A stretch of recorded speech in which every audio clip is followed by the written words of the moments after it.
Peace and blessings, everyone. Good evening, good evening, good evening. Welcome to tonight's discussion. This is your On Point Weather Report, live here direct on New Freedom Exchange with an X, Facebook Live, New Freedom Network, also on Facebook Live. We're also simulcasting to our YouTube channels as well, New Freedom Exchange and New Freedom Network. So please subscribe to our channels on YouTube. And also, we are live as well on the Muslim Journal News YouTube channel as well. And also, Bilal Hassan as well. So, if you are tuned in, welcome to discussion tonight, live here and direct, your weather report as we have commenced. A hurricane season is upon us and is already off to a very active start of the season, and also a very what proving to be a very can potentially be and has already been a very catastrophic situation in the Caribbean. And if you are joining us live here, we ask that you put your comments in the or questions in the chat box. We also ask that you let us know where you are tuned in from so we can shout you out. And if you can hear us loud and clear, also let us know that you can hear us as well. We have gone off to a very active start in the hurricane season. As mentioned, we have our first major hurricane of the season, an Atlantic-based season here, Hurricane Beryl, who has already struck in the Windward Islands, Island of Tobago, Grenada, St. Vincent, and etc. have all been impacted by this major hurricane that really started off as a tropical depression, a system that was disorganized and quickly strengthened. Never seen that before. Very rare do we see these systems quickly strengthen. It found a sweet spot, I will call it. It found a sweet spot in the Caribbean where it was away from the sub-Saharan dust, the sub-Saharan dust that was blowing off or blew off the West Horn of West Africa, which got into the Atlantic Ocean, helps to impede any type of tropical depression or hurricane development. Beryl found a sweet spot in the middle of what was left of the sub-Saharan dust that blew off the sub-Saharan continent of Africa into the Atlantic Ocean. So it quickly strengthened immensely over 36, 48 hours. It quickly strengthened to a major hurricane. Never before seen that we're talking about something that quickly just blew up in a matter of less than 2 days. We're dealing with a major hurricane that was a Category 5 when it hit the Windward Islands, the island of Tobago, the island of Grenada, St. Vincent, and etc. And earlier pictures coming out of the islands, definitely we see leveled homes, roofs blown off. We definitely see flooding or storm surge and the impact of the islands. So far, the footage is coming in really slow. We imagine that the power has gone out. There is very little internet access in some of these places, that the power has been lost in a lot of these places. Death toll remains to be seen. There have been some few casualties that have been announced, but one couldn't imagine. Hopefully, we pray that the death toll does not increase in these places that were impacted already by Hurricane Beryl. But the relief efforts have started, and we will share some of those efforts as well tonight briefly on how you can help in the island of Grenada, St. Vincent, and Tobago. There are efforts from the consulate are taking transactions that will directly feed into Grenada. We're going to try to share resources that will direct you to the actual source of people that need help. So we will only would share those tonight. We'll share some of those in the comments as well. Also, in tonight's discussion, just going to discuss briefly where Hurricane Beryl is heading to next. Show some pictures, show some radar, show some footage, so you can visualize and conceptualize what we're seeing in the Caribbean now. It's a massive storm, and now has a Category 4 strength of about winds up to 150 miles per hour. But needless to say, this is a major hurricane, brothers and sisters, should not be taken lightly. If you have family in the island of Jamaica, get ready. If you have family in the island of Jamaica, will be directly impacted by Hurricane Beryl in the matter of hours now. Wednesday, we're anticipating landfall in the island of Jamaica. Hurricane warnings are up. So, and there's also a list of shelters that the government has put out for those who need shelters in the island of Jamaica. But we'll get to that in a second. Let's just bring you some history, let's bring you up to speed a little bit on the current status of Hurricane Beryl and how quickly, again, just put into context how quickly this storm system has developed. And this is the first major hurricanes of the season. This early, it's early, usually peak season time, July, as we're in July already, August, and then in September is really the peak of the hurricane season. We have an early development here in Hurricane Beryl. This is the first time since we seen Emily. Emily was of July 16th, 2005, when we last seen a early hurricane in the season. So it's been a while. So now Beryl has taken the record. The record is the earliest hurricane to reach Category 5 strength in the Atlantic Basin. So Hurricane Beryl has now made a record. This is a record that has been shattered as well. Now, let's discuss some watches and warnings. Again, warnings and watches are up. Cayman Islands and Jamaica are next to feel the impacts of Hurricane Beryl. Again, this is going to prove to be catastrophic to these islands. Very catastrophic. Can't express it enough. This is a very dangerous situation. We already seen footage out of the Grenada and Cayman Island, Windward Islands, St. Vincent. The homes, roofs blown off. Animals were blown in the wind, and I've seen a cow that was up on a power line or something like that, dead. This is a very dangerous situation. So, brothers and sisters, if you have family in the island of Jamaica, now it's time to make phone calls, check on your loved ones. If you're on cruise ships, I could imagine that cruise ships are canceling or rerouting where you're cruising to, because these are hot tourist attractions during this time of the year where cruises happening in Jamaica. The Cayman Islands is next, right after Jamaica. And then we have tropical storm watches and warnings up for the Yucatan Peninsula, which is next. The Yucatan Peninsula in Mexico and Belize is next. Right after Jamaica and Cayman Islands, Beryl will impact the Yucatan Peninsula of Mexico, and that includes Belize as well, before it reemerges somewhere in the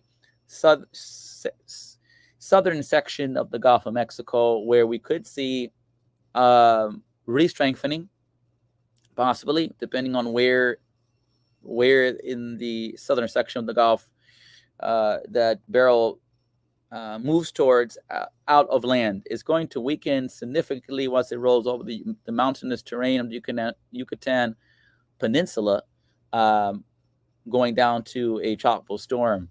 But after its major hurricane status hits the Yucatan, is then we will see some weakening upon landfall, and then perhaps, some re-strengthening. So let's pull up some radars, some information to share with you all tonight. As again, feel free to ask questions, and those who are watching, please put it in the comment section where you're from and any comments or questions that you may have. Okay, so we're going to share our screen. I'm going to bring up some language tonight for you all to get a sense of what's going on with the current status of Beryl. Okay, I'm sharing my screen here, and hopefully you all can see it more, so I'll move myself down here or move myself out of the screen. It's too small. There we go. Okay. So Hurricane Beryl, this is key messaging as of 5 p.m. Eastern Standard Time. This is straight from the National Hurricane Center out of NOAA, National Oceanic Atmospheric Administration. Key messages reads the following. Bullet point number 1, as we mentioned earlier, devastating hurricane force winds, life-threatening storm surge, and damaging waves are expected in portions of Jamaica and the Cayman Islands Wednesday and Wednesday night. That's tomorrow and tomorrow night. Residents in these areas should listen to their local government and emergency management officials for preparedness and or evacuation orders. Number 2, heavy rainfall, life-threatening flash flooding are likely over much of Jamaica and the southern Hispaniola through late Wednesday. Beryl is forecast to remain a hurricane when it approaches, as we mentioned earlier, the Yucatan Peninsula and Belize late Thursday, where additional watches will likely be required later today or tonight. Those watches and warnings have been posted, and we'll share those with you as well. There remains uncertainty in the track and the intensity of Beryl once it tracks over the western Gulf of Mexico this weekend. Interest in the southwestern and western Gulf of Mexico should monitor the progress of Beryl. So that's some language. Let's now discuss the warnings, cones, interactions. Here we are. So if everyone can see my screen really well, Hurricane Beryl is stationed right here, and the X marks the spot as of tonight. About an hour ago, 8 o'clock, tracking south now of the Dominican island of Hispaniola, the Dominican Republic, and Haiti. Tropical storm warnings is up for the southern portion of Haiti and southern portion of the Dominican Republic because they're being felt some impacts from Beryl, tropical storm force winds, some rain, etc. But the center of the storm is south of the island of Hispaniola. So the major impacts felt will be contained over water. But by tomorrow around 2 o'clock Eastern, we will see a landfall somewhere in the island of Jamaica, southern portion of the island of Jamaica. But the whole island will be directly be impacted by Hurricane Beryl, as this storm system is huge, and will basically cover the whole island basically with the size of the storm. Then it will pop out and track just south of the Cayman Islands, but hurricane warnings is up here again. Once you see the radar, the storm system is huge, and these islands are very small islands, and the storm system basically will just roll over the islands basically, and have with the impacts of the winds, the rain, and etc.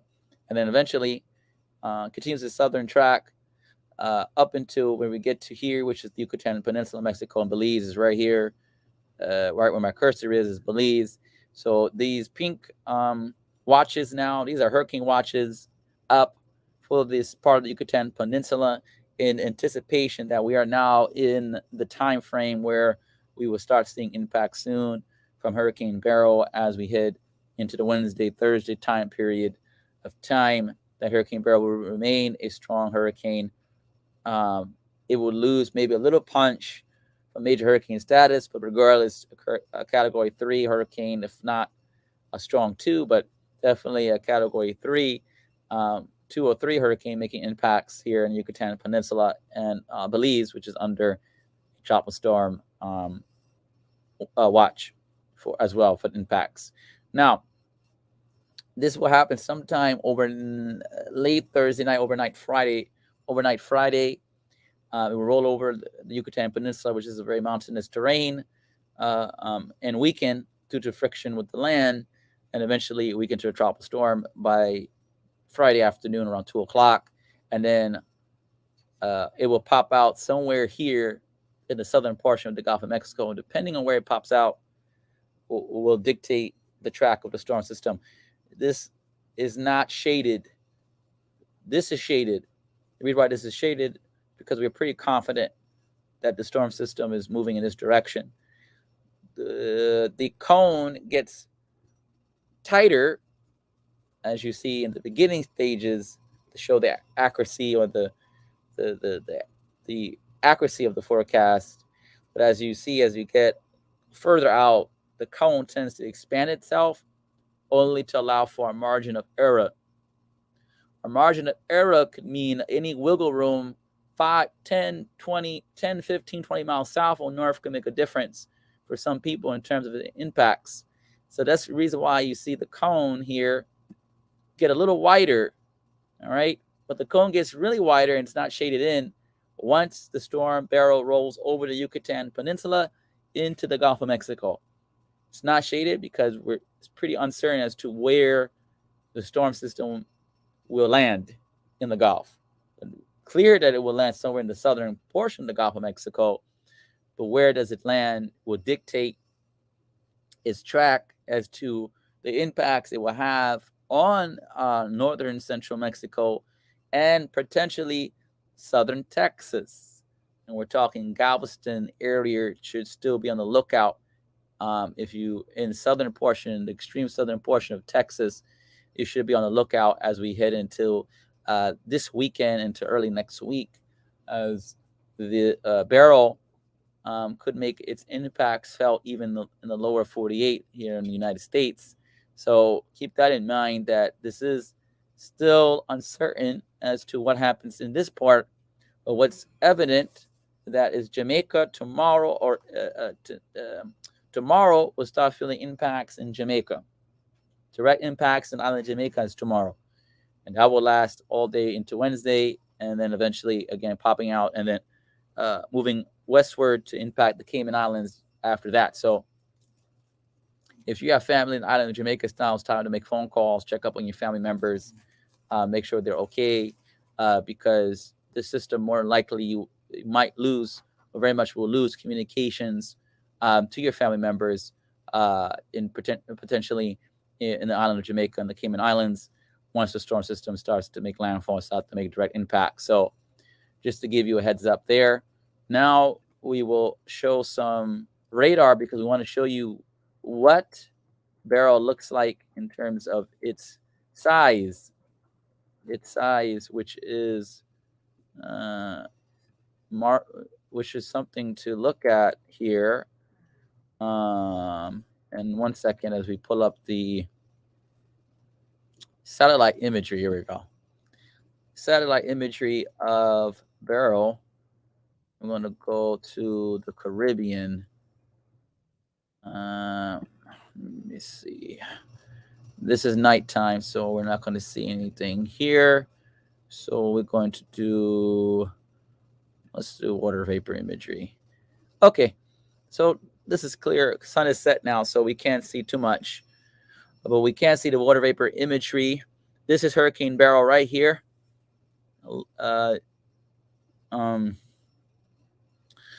You see very, very strong thunderstorms, strong convection around the center of circulation. The eye is not as prominent as it once was earlier when it was impacting the Windward Islands, Tobago, and Grenada, and this area here. So it's really reforming, reshaping itself. It might get into some contact with some of the sub-Saharan dust that we talked about as blown off the African Horn of West Africa, somewhere here in the Caribbean. So it might weaken, expected to weaken some once it moves past Jamaica and into the Cayman Islands and lose some of its impact, but it will still be a hurricane nevertheless. And with these systems, they tend to reshape themselves and go through these stages of development as they move through the ocean, if you would. So this is the island of Hispaniola, Haiti on one side, Dominican Republic on the other, feeling impacts now from Beryl. But again, the center of circulation is right about here in the south, due south of the island of Hispaniola. So the direct impacts from Hurricane Beryl will spare the island of Haiti and Haiti and Dominican Republic from major catastrophic damage, but nevertheless, they're feeling some impacts as we speak.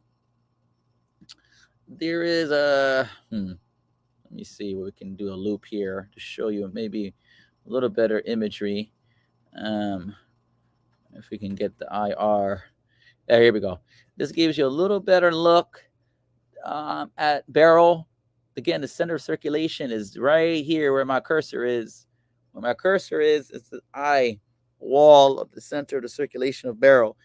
These deep reds and oranges are those heavy thunderstorms. Convection around the storm system shows the strength of the storm system, and around it you have the outer bands that's impacting the island of Hispaniola now, with rain, some wind, tropical storm force wind, some rain, etc.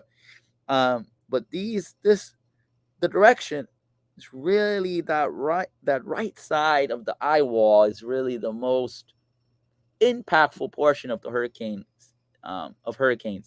is that right hand section.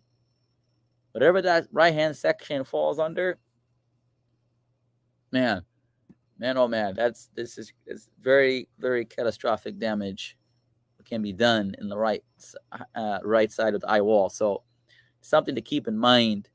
And this is just moving westward to right to the island of Jamaica. I mean, really is going to plummet these islands pretty badly. So make prayer to keep our brothers and sisters in prayer in the islands of Jamaica and the Cayman Islands, because it's going to be a long time. It's going to be a long time. They're going to have a long time. Wednesday is going to be a long day for certain, and the impacts will be felt for the weeks and months to come as these islands clean up from Beryl and its impacts. So relief efforts will be ongoing in these areas to recover from the storm system and its impacts. All right. And this is the imagery. So that's the imagery right now, and this is Beryl's. It's the topic of conversation. There's another tropical system that's developing a wave here. Excuse me, a wave here that's developing just due east of the Windward Islands right now. Is a 10% chance of cyclone formation in the 48 hours or so. But we're not really worried, concentrated too much on this. As right now, this has very low impacts as we speak in terms of development, in terms of it being a tropical storm or hurricane. So we're not really worried about this disturbance here. All eyes is on Beryl right now and its impact that will have in Jamaica and Cayman Islands, and eventually the Yucatan Peninsula and Belize as we move forward in time. So if we do have any questions, please feel free to discuss. We can discuss those questions, but I also want to share as we close out tonight, if there are no questions. This is an article that talks about our probability for the hurricane season, the outlook in terms of what to be expected for the rest of the time period. So we have a question in. Khadija, my sister, asks us a question in reference to any effects or impacts to the U.S. So that remains to be seen. What impacts, again, this Hurricane Beryl will have, specifically southern Texas is not out the woodwork just yet. That's Galveston area and the northern portion of Mexico that borders the lower 48, especially Texas in particular. We're looking at the time frame around this weekend, early next week, and we could be seeing some impact from Beryl on possibility for the United States could feel some impacts. Remain to be seen yet. It depends on, again, the track of the storm system once it pops back out into open water. This body of water now is the Gulf of Mexico. So, and how friendly is the Gulf of Mexico in terms of redevelopment, re-strengthening, depends on where it pops out at. But the United States is not out of the question yet for impacts from Beryl. It depends solely on the track in terms of where it's going for this weekend. coming up. So we're going to focus back on, thank you for that question. It was a very important question too. We're going to focus back up now on 2024 Atlanta hurricane season outlook. This is taken on average based upon conditions, climatic factors like El Nino, La Nina, and other lot of factors taken into these forecasts that give us an approximate prediction or outlook on what to expect in this hurricane season. We already have one major hurricane already, so are we on pace to get 4? It says 4 to 7, 8 to 13 hurricanes, and 17 to 25 named storms. So the season probability, this is 85% above normal activity that is projected to happen. This is big numbers, very active numbers. Where we probably make up for these numbers, 17 to 25 named storms, is probably as we get deeper into August and September, is where we were concerned about the peak season of the season. And that's when we could potentially make up for these 1725 storms, named storms. Now, do remember that it does not mean named storms does not mean they make landfall per se. They develop tropical depression to tropical storm. They get a name. Once they get a name, it counts as a named storm, but does not mean that all of these 17 and 25 storms will have direct impacts on any landmass. Doesn't mean that. But the probability of that being the case is also there too. So we're not ruling out no impacts to land. Obviously, we pray for no impacts to land and people. The probability of that being a 0% chance is highly unlikely. As we see with Beryl being the first major hurricane and first named storm of the season already, we are already off to at least an early start to this prediction. We'll see as we progress into this month, into August and September, where we are in terms of activity in the Atlantic Basin. So what to look out for is Atlantic Ocean, the Gulf of Mexico area, and the Caribbean for development during this time of the year. And depending on what month we're in, certain areas become hot spots for development. Typically, climatology speaks of hot spots for development in terms of patterns that we have seen, and also patterns in terms of tracks from these storm systems. They tend to be about the same in terms of where they blossom at, in terms of where they track to. If we put together what they call a spaghetti chart, you'll see tracks are somewhat similar most of the time for these storms. And again, this was produced by the National Weather Service, NOAA, National Oceanic Atmospheric Administration. So these are the names for this year. We already had Alberto. Now we have Beryl. Next storm system that gets a name will be Chris, Debbie, Ernesto, Francine, Gordon.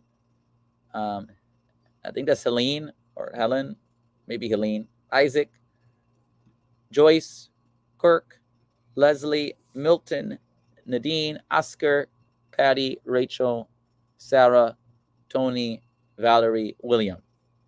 1, 2, 3, 4, 5, 6, 7, 8, 9, 10, 11, 12, 13, 14, 15, 16, 17. That's 17 right here. Rafael will make 17. If we hit 17 named storms, we almost finished the list of named storms. 18, 19, 20, 21. If we get 21 storms this year, named storms, William will be the last storm system's name before we start using the Greek alphabet. Once these American names have been exhausted, we will then start using the Greek alphabet to name storms. So that's the outlook for this season, potentially. We'll see what happens.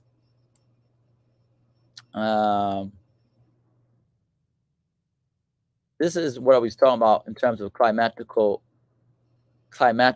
situations that help to fuel these storm systems in this time of the year. And this is very important to note, that we are experiencing what they call as one of the strongest El Ninos ever observed near its end. Scientists from NOAA predict a quick transition to La Nina conditions, which are conducive to Atlanta hurricane activity because La Nina tends to lessen wind shear in the tropics. At the same time, abundant oceanic heat content in the tropical Atlantic Ocean and Caribbean Sea creates more energy to fuel storm development. So, what does this mean? This means that the areas that we're seeing now be impacted could very well continue to be impacted throughout the season. Remember, we mentioned about one factor was of the sub-Saharan dust, which helped to sequester hurricane development.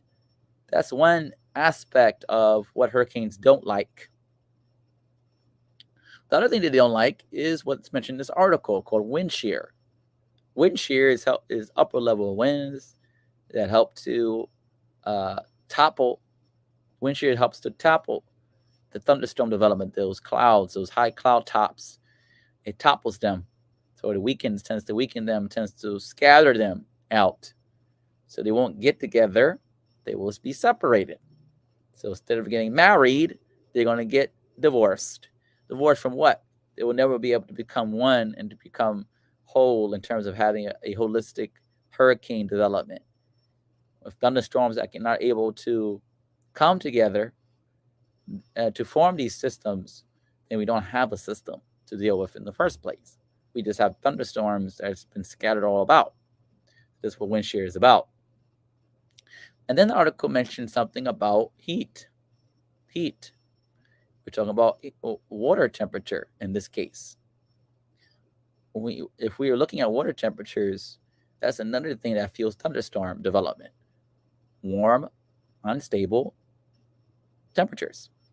So if we're talking about water temperatures in the 80s, 85, 90 degrees, 95 degrees, that's not much. You're not getting cool. If you expect to go put yourself in 85-degree water temperature, you're not going to get cool at all.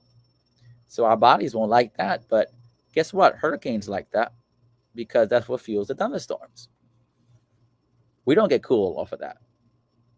We do not get cool off of 85, 90-degree water temperatures. That doesn't cool us off.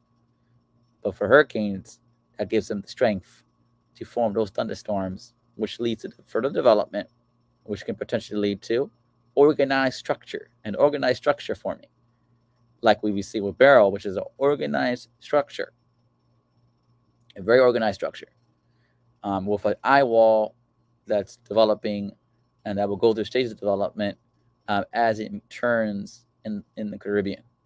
So that's one factor to keep in mind.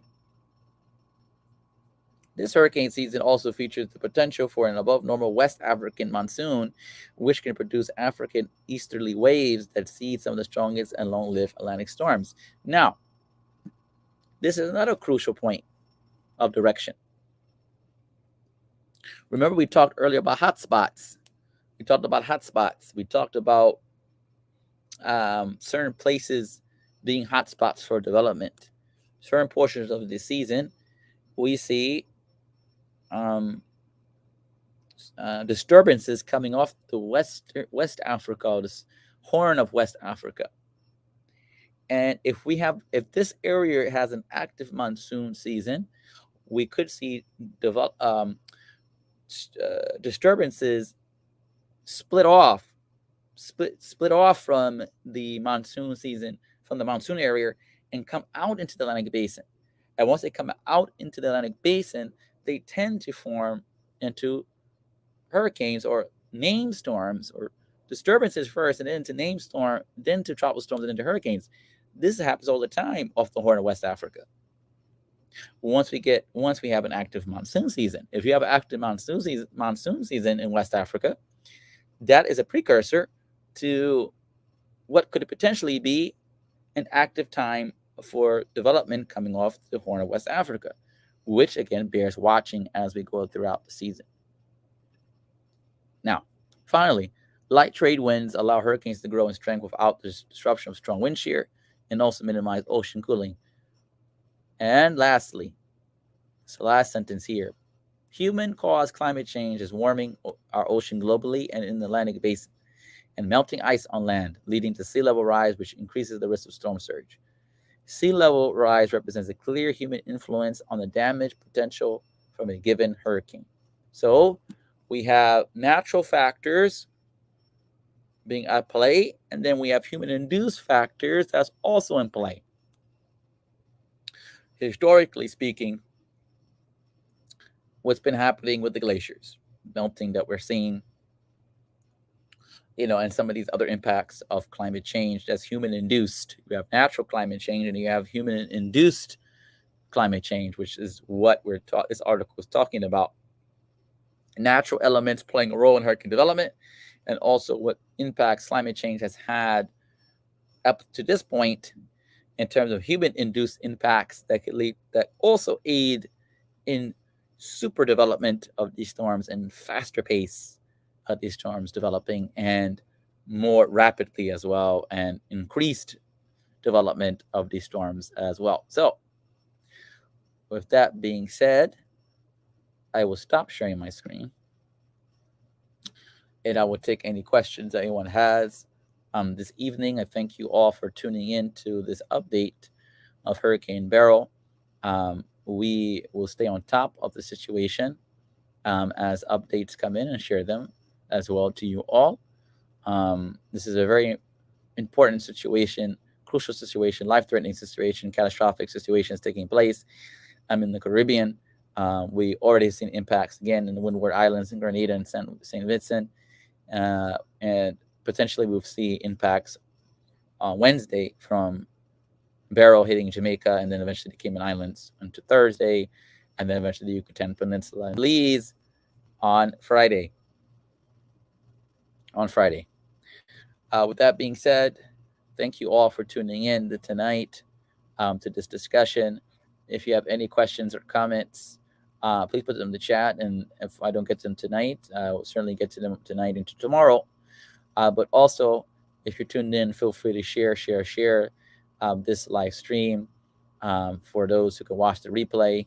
And if you watch the replay, please let us know if you have any questions or comments or concerns about what we have discussed tonight. But do keep in reminder that Hurricane Beryl is the Category 4 hurricane right now with winds 150 miles per hour, heading due west to hit the island of Jamaica on tomorrow. Expected to make landfall, and life-threatening impacts will be felt in the island of Jamaica. And then after Jamaica, it will be the Cayman Islands, and then from the Cayman Islands to the Yucatan Peninsula of Mexico and Belize. So if you have friends and family in these places, please do check on them now. As we head to the time frame of landfall, we very well lose power and lose connection with family members and people in these places that will be getting the brunt of the storm system come to, overnight tonight into tomorrow. So thank you all for your time this evening. Appreciate it. Again, if you have any questions, feel free to ask them in the comment section. And we hope and pray that your loved ones, your family, your friends in these places will be safe and protected from Hurricane Beryl's impacts. And we keep them in prayer as the storm system rolls over. We pray for weakening of the storm system as well. If that's impacts that will be less than anticipated, but we also have to prepare for the worst. So thank you all for tuning in and appreciate it. Appreciate the comments tonight. Sister Atia Brookins, wa alaikum assalam. Thank you for tuning in. Sister Ray Reeves, thank you for tuning in as well. We appreciate your support. And again, share. This information is crucial for our development. This weekend, we will be monitoring Texas and Mexico for potential landfall. Third would it be what? 1, 2, 3, potentially a third or fourth landfall in second landfall in Mexico. We're going to landfall Friday in Yucatan Peninsula and Belize, and then second landfall potentially northern Mexico on the border between northern Mexico and Texas, southern Texas. So Galveston's not out the woodworks yet from Beryl. So please stay tuned for updates on that. Track is uncertain at this point of time. As we get closer in time, and more guidance comes in, then we'll be able to share those data as well. Wa alaikum assalam. Brother Sufyan is here. Thank you for tuning in. And that's it. That's a wrap for me. Again, keep everyone in prayer for those impacted by Hurricane Beryl. And we hope to see you all soon and with more updates as this storm system progresses through the Caribbean throughout this rest of this week. Thank you. Peace and blessings to you all. Assalamu alaikum.